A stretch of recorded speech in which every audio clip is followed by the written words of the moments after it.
Bismillahirrahmanirrahim. Assalamualaikum warahmatullahi wabarakatuh.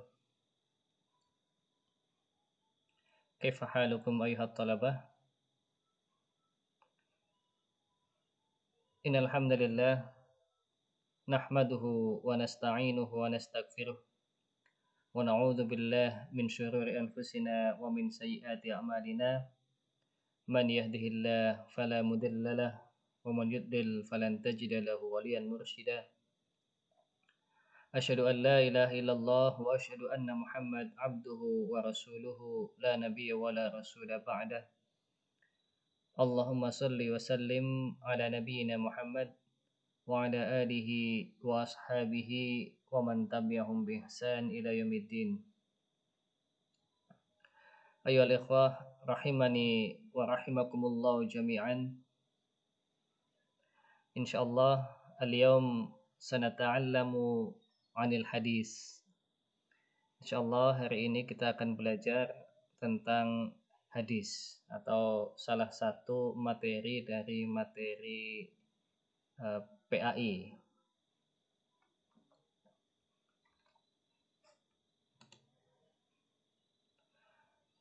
Hari ini kita akan belajar hadis dengan bab yaitu sejarah penyusunan hadis. Sebelum kita belajar sejarah penyusunan hadis, mari kita merefresh dulu apa itu definisi dari hadis. Hadis apa sih sebetulnya? Hadis adalah segala perkataan.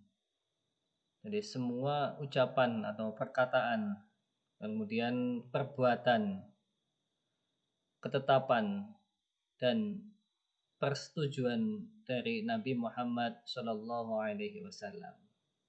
Jadi semua yang berkaitan dengan Nabi Muhammad Shallallahu Alaihi Wasallam dari segala apa yang beliau ucapkan, kemudian apa yang beliau lakukan dari mulai bangun tidur sampai tidur lagi, kemudian apa yang telah beliau tetapkan untuk umatnya, dan segala persetujuan-persetujuan beliau, entah itu bentuknya perjanjian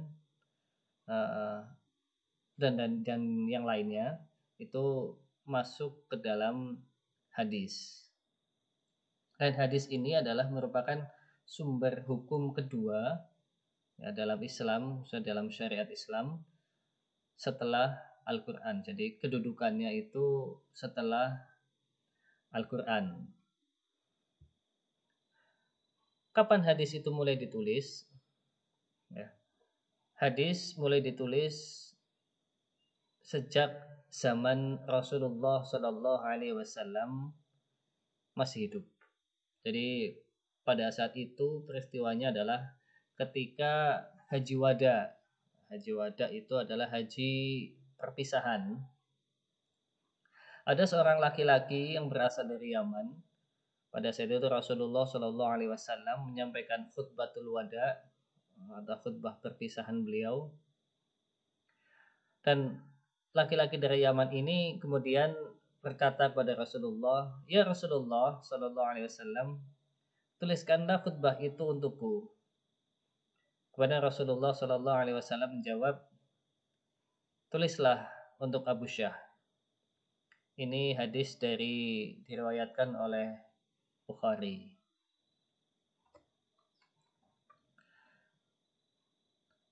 Selanjutnya, kapan mulai disusun atau dibukukan? Setelah tadi ditulis itu tadi sejak zaman Rasulullah Sallallahu Alaihi Wasallam masih hidup, boleh ditulis oleh Rasul.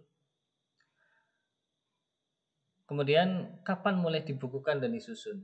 Jadi tidak langsung hadis itu dijadikan buku atau disusun ya dalam satu buku yang rapi. Kemudian tidak dilakukan juga pada zaman Khulafa ar-Rasyidin atau Khalifah yang 4. Namun pengumpulan hadis dan penyusunan hadis ini dimulai ketika zaman Khalifah Umar bin Abdul Aziz. yaitu ketika Khalifah Umar bin Abdul Aziz melihat banyaknya para penghafal yang meninggal entah itu dalam peperangan atau yang lainnya, dan kemudian semakin luasnya wilayah Islam. Apakah hanya itu? Tidak. Nanti kita akan bahas lagi kenapa atau alasan dibalik penyusunan dan pembukuan hadis. Kemudian setelah melihat hal itu, beliau Khalifah Umar bin Abdul Aziz memerintahkan dua orang ulama pada saat itu, yaitu Muhammad bin Syihab al-Zuhri dan Abu Bakar Muhammad bin Amr bin Hazm, untuk menyusun dan membukukan hadis. Jadi memerintahkan dua orang ulama ini untuk mencari hadis ya dari berbagai penjuru, kemudian menyusun dan membukukannya. Nah, tadi saya bilang alasan dibukukan, alasan kenapa hadis dibukukan. Nah, ada 4 alasan utama yang mendorong untuk penulisan ulang dan pengumpulan dan pembukuan hadis. Yang pertama adalah tidak ada larangan, ya, tidak ada larangan atau tidak ada ilah, tidak ada alasan untuk pelarangan penulisan hadis. Kenapa tidak ada? Dulu Rasulullah memang sempat melarang untuk menulis hadis karena beliau takut antara hadis dan Al-Quran ini tercampur, atau juga takut juga kalau para sahabat ini lebih banyak menghafal hadis daripada menghafal Al-Quran. Tapi sekarang Al-Quran sudah dibukukan, ya, Al-Quran sudah dibukukan, dan kemudian sudah tidak ada ketakutan lagi akan tercampur dengan Al-Quran karena sudah dibukukan Al-Quran, sedangkan hadis belum. Maka tidak ada, selain juga tidak ada larangan, ya, ilah untuk pelarangan penulisan hadis. Yang kedua, khawatir hadis Rasulullah akan lenyap atau musnah. Kenapa musnah? Karena semakin hari para sahabat penghafal hadis sudah semakin menipis, dan para penghafal hadis-hadis yang lain dari kalangan tabi'in juga banyak yang meninggal di peperangan, banyak yang syahid. Maka ditakutkan hadis akan punah. Yang ketiga, banyak beredar hadis palsu di kalangan kaum muslimin. Ya. Sedangkan yang terakhir adalah wilayah Islam semakin luas. Wilayah Islam semakin luas, penghafal hadisnya terbatas, bahkan cenderung berkurang. Maka untuk mengantisipasi hal tersebut, maka muncullah ide untuk pembukuan dan pengumpulan hadis. Nah, ini ya. Nah, kemudian dari pengumpulan itu, dari berbagai pengumpulan, maka ada istilah kutubus sittah. Kutubus sittah. Apa itu kutubus sittah? Kutubus sittah adalah 6 buku hadis. Kutub itu jamak dari kitabun buku. Kutub kata jamaknya. Jadi kalau dalam bahasa Arab itu, kalau kita mau menyebutkan sesuatu yang banyak pakai kata jamak. Tidak seperti di bahasa Indonesia. Kalau bahasa Indonesia cukup diulang. Kalau ada 10 buku maunya nanti buku-buku. Nah, kalau dalam bahasa Arab enggak, ada istilah lain ya. Sittah itu adalah 6. Jadi kutubus sittah 6 buku. Jadi 6 buku hadis yang paling terkenal, yang banyak beredar di kalangan kaum muslimin. Yang pertama adalah Sahih Bukhari. Sahih Bukhari ini ditulis oleh Abu Abdullah Muhammad bin Ismail bin Ibrahim bin Al-Mughirah bin Barzibah Al-Ja'fi. Beliau lahir di Bukhara pada tanggal 13 Syawal 194 Hijriah.